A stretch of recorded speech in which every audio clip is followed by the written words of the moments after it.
saya udah sampai di sini, Iya. orang saya perasaan baru nyampe kemari. Iya. Orang-orang kan Itu gimana itu perasaannya Mbak Nur setelah melihat Baitullah gitu? Ada pesan-pesan enggak untuk sahabat-sahabat semuanya yang menonton? Pesan dari Mbak Nur. pesan saya yang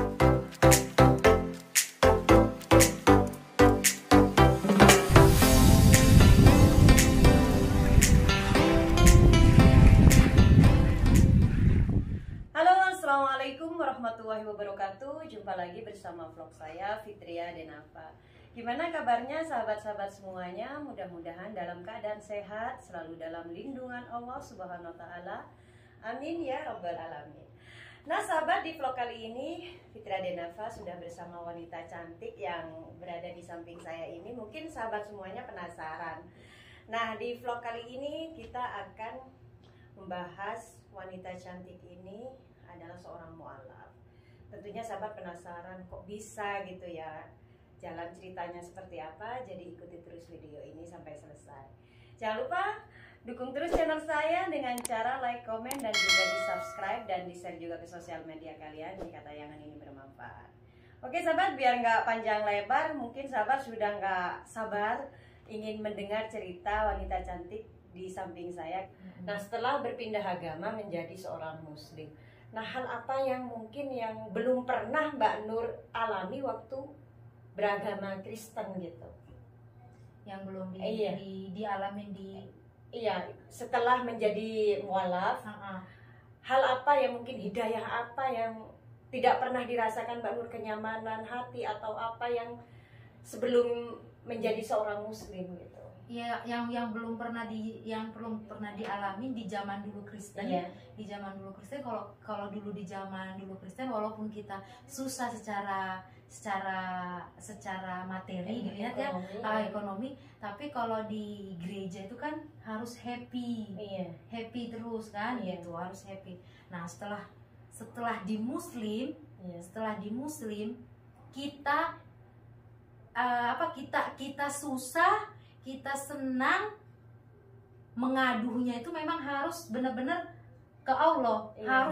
Harus bisa ngejalanin sabar itu nggak sebila sabar Iya. seomongan sabar gitu, enggak, tapi keyakinan itu, dan itu nggak bisa kuungkapkan.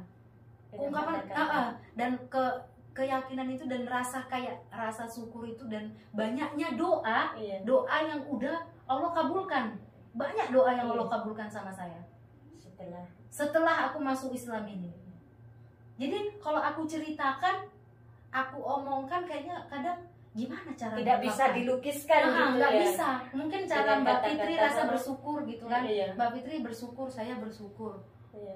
Tapi kadang kok di hati saya ini rasa bersyukur saya itu mungkin yang belum tahu Mbak Fitri gimana Iya, rasakan. belum saya rasakan.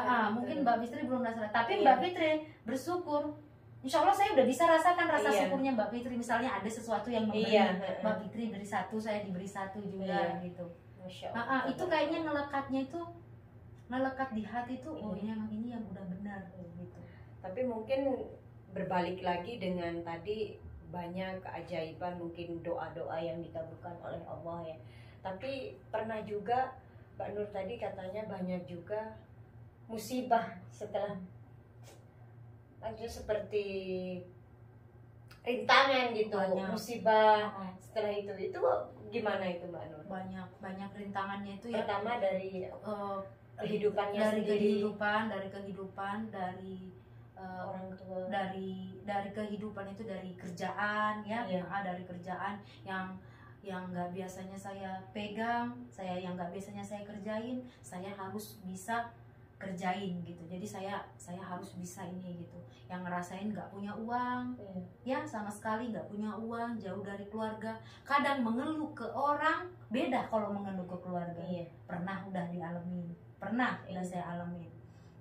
Ya, berjalannya waktu tadi. Tapi kalau ingat si Umi itu ngomong, kalau ada apa-apa mendingan sholat, kamu omongin dengan bahasa kamu, nggak usah kamu pakai bahasa Arab juga, karena kamu nggak bisa, omongin aja di situ. Emang karena saya suka nangis, Iya. ngomong aja langsung, di sejadah itu. Iya. Mau marah mau apa saya ngomong di situ, ya Allah kok begini banget. Iya. Gitu.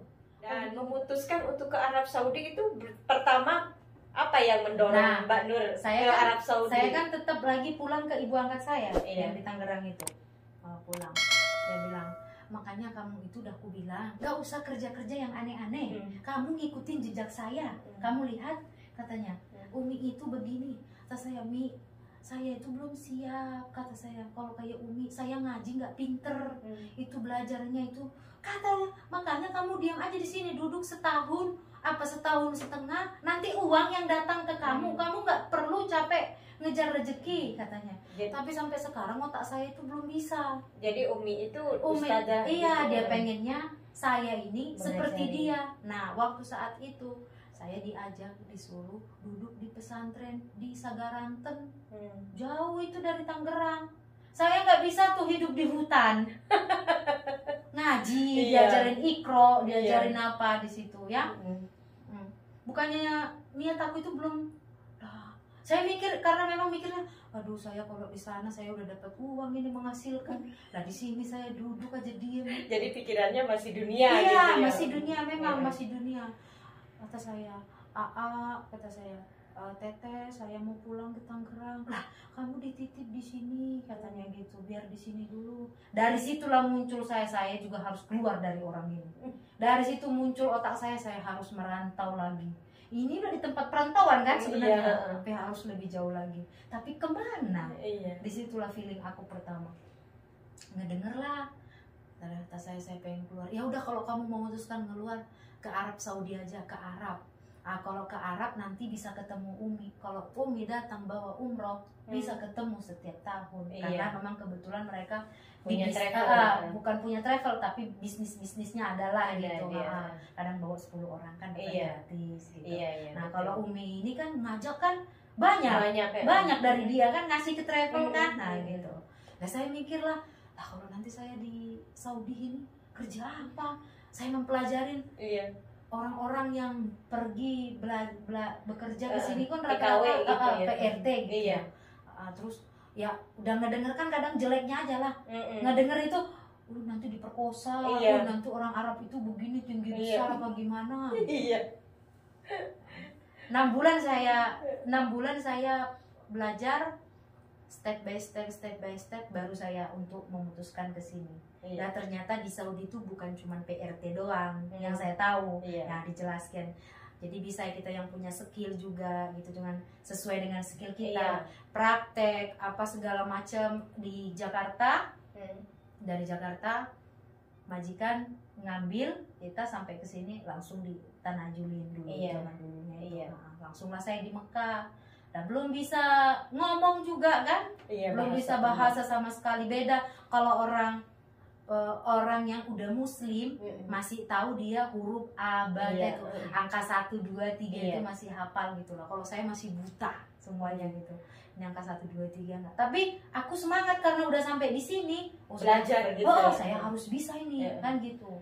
Saya harus mateng ini gitu. Tapi Mbak Nur pernah cerita sama majikannya itu kalau saya itu orang mualaf gitu. Terus dia tahu, justru dia senang banget waktu saya di situ. Majikan saya umur 47 tahun, Madam Nura, belum pernah yang namanya haji. Di situ dia kebuka hatinya. Saya datang 2014 waktu itu Haji Akbar. Haji Akbar langsung dia bilang, "Kamu pergi sama saya." Saya nyampe di rumah 3 hari. Jarang loh orang langsung dikasih umroh. TKW ya, TKW haji itu. Saya umroh dulu. Umroh dulu katanya, kamu besok umroh. Saya diambil dari Jeddah sini, dari Serika, langsung Nagel semuanya, naik ke sana. Sampai di sana dia tahu cerita aku. Dia tahu cerita aku, langsung dia rangkul aku. 3 hari saya disuruh umroh. Di saat umroh itu saya kayak nggak badan saya gitu. Masa sih saya udah sampai di sini? Orang saya perasaan baru nyampe kemarin. Orang-orang kan itu gimana itu perasaannya Mbak Nur setelah melihat Baitullah gitu? Nggak bisa ngomong. Nggak bisa ngomong. Waduh ini gitu. Gimana sih lagi? Ada lagi nggak di atas terima kasih? Ada lagi nggak di atasnya sujud gitu ya? Pas ngelihat. Soalnya apa? Mikirnya saya gini. Katanya orang kadang ke Arab Saudi itu orangnya galak, orangnya apa gitu kan. Karena alhamdulillah saya dapatnya yang baik pada saat itu. Dan langsung dibawa umroh. Majikan itu 3 hari, saya kan capek kan biasa kan kita 3 hari. Nah langsung saya dibawa umroh. 2 bulannya lagi itu kan udah 2 bulan apa 3 bulan selang itu pokoknya haji akbar, saya langsung didaftarin. Dia pun ikut haji, tapi saya ngerasa tidak abdol pergi sama dia hajian. Kenapa? Karena dia itu orang Arab, kayaknya bimbingannya itu aku jauh banget bedanya. Kalau orang Indonesia yang mungkin ya orang Indonesia gitu, aku kayak ngikut-ngikut aja lah, tapi belum paham saya maknanya. Pergi ke sini kayak begini, pergi ke sini begini, pergi ke sini. Apalagi majikan kan yang waktu itu kan PIV ya, dia salah sedikit aja, bawa pembantu kan. Jadi kadang aku, orang hajian kok begini apa gimana sih, kata saya gitu. Nah, ibaratnya masih tabu gitu. Masih tabu gitu. Untuk mematangkannya lagi saya tahun depan harus, dan saya tidak mau dengan grupnya mereka. Karena kalau grupnya Indonesia kan bener-bener kita dibimbing ya kan sama ustadznya itu. Nah kalau sama orang Saudi, saya kan nggak paham bahasanya. Jadi bingung gitu ya. Iya, jadi bingung gitu. Itu saya ikutin aja. Nah tahun depannya lagi saya itu ngerasa yang ada keran jatuh itu 2015. Benar-benar itu aku pernah ngikut haji sama orang Indonesia. Nah itu gimana perasaannya waktu itu? Senang banget ya. Pokoknya dibilang senang ya, oke loh bilang senang. Nah saya mikirnya gini, saya nggak pakai uang banyak loh. Ya Allah banyak kali kabulkan aku doa. Ya kan gitu. Walaupun aku datangnya dari jalannya aku ke sini tuh TKW, saya udah bisa nikmatin menikmatin itu, walaupun sama majikan, intinya aku udah nikmatin gitu ya kan, udah nikmatin, ngerasain gitu. Jadi rasa syukur itu makin bertambah dalam hati itu.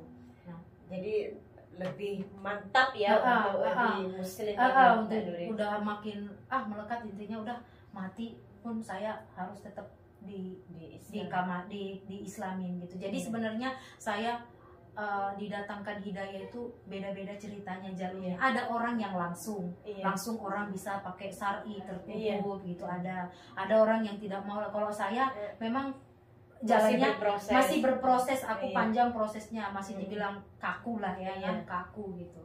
Ada teman saya juga ada yang di Molab Center itu yang benar-benar Mbak, saya juga salut sama mereka itu. Mereka ada yang kalau saya ngelihat yang kadang kos kakinya aja nggak bisa lepas, kos kakinya nggak lepas, mau keluar aja nggak, ada tukang sayur harus pakai kos kaki, kayaknya ngelihat yang nggak itu saya lihat, kadang saya masih, waduh ini kayaknya bukan fanatik, tapi kayak dia katanya kayak baju aku kayak nggak pakai baju, kata saya itu kan kos kaki, kata saya gitu. Jadi memang dia udah benar-benar ada yang seperti itu gitu. Tapi kalau Mbak Nur sendiri kan sudah ke Arab Saudi, melihat Arab Saudi ya, yang pakaiannya hitam-hitam, terus harus bercadar, itu punya nggak cita-cita saya harus berproses lebih baik lagi, siapa tahu saya bisa seperti itu gitu.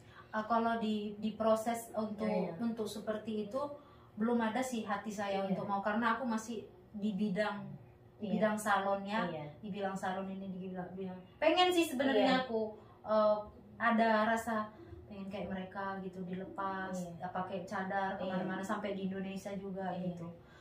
Cuman yang satu tadi aku masih di bidang salon ini kayaknya belum sampai di situ, tapi pasti ya namanya muslim kita tuh ingin seperti mereka, tapi semuanya kan butuh proses panjang gitu ya. Tapi ya insya Allah, tapi kalau keyakinanku nggak bisa ditukarkan dengan yang lain. Yang intinya aku masih alhamdulillah udah bisa berpakaian yang rapi, sudah berhijab gitu, nggak sembarangan nunjukkan aurat kita.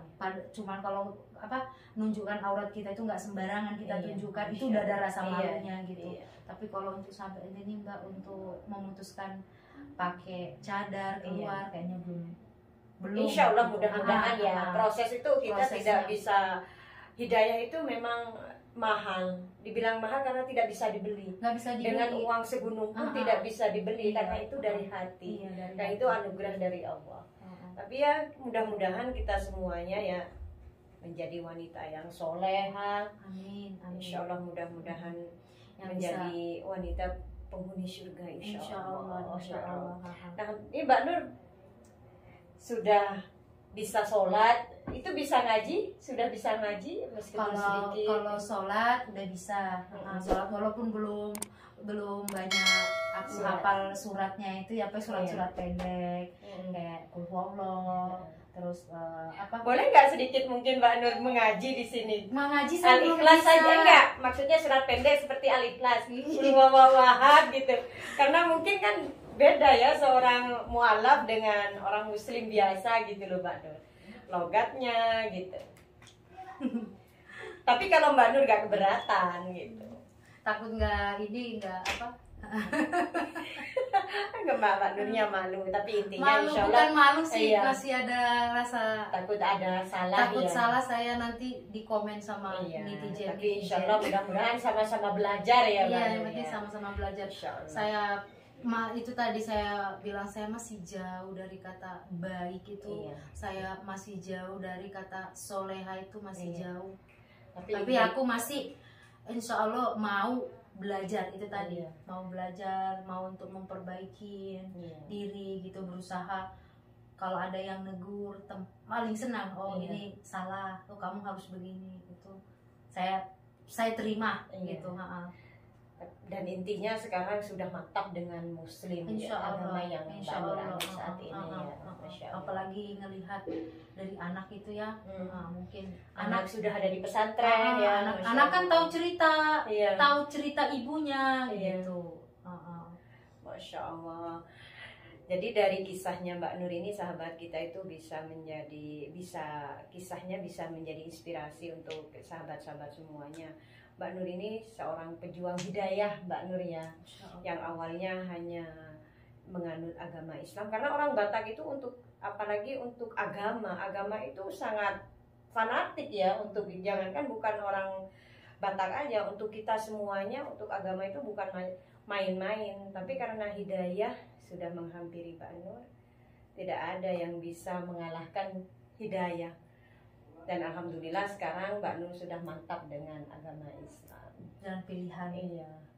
Masya Allah, tabarakallah. Mudah-mudahan bisa Mbak Nur berinspirasi dan mudah-mudahan bisa menjadi contoh untuk sahabat-sahabat semuanya di luar sana yang ingin yang menjadi seorang muslim. Iya, jadi seorang muslim. Kalau Mbak Nur ya, ini mungkin yang terakhir, ada pesan-pesan enggak untuk sahabat-sahabat semuanya yang menonton? Pesan dari Mbak Nur. Pesan saya ya apa ya, yang untuk sahabat semuanya, yang ini saya khususkan buat kita, karena aku merasakan aku seorang TKW ya, kita Iya. TKW yang di sini aja, yang di Arab Saudi gitu. Jangan tinggalkan sholat. Itu yang jelas kan, itu kita jarang TKW dari Indonesia yang bukan Islam. Pasti rata-rata Islam. Sesibuk apapun kerjaanmu di majikanmu, jangan tinggalkan. Itu aja. Udah, jangan tinggalkan. Satu, udah itu tiang agama. Kalau menurut saya, udah itu aja. Masya Allah. Jadi pesannya Mbak Nur ini, sahabat, ini juga bukan untuk teman-teman yang menonton. Mau jadi buat apa? saya juga ya. Mau ini jadi apapun kita, insya Allah. Saya juga ngerasa apa ya, jadi sholat ini kayak makanan loh Mbak, buat aku. Mau dimanapun gitu ya, mau dimana.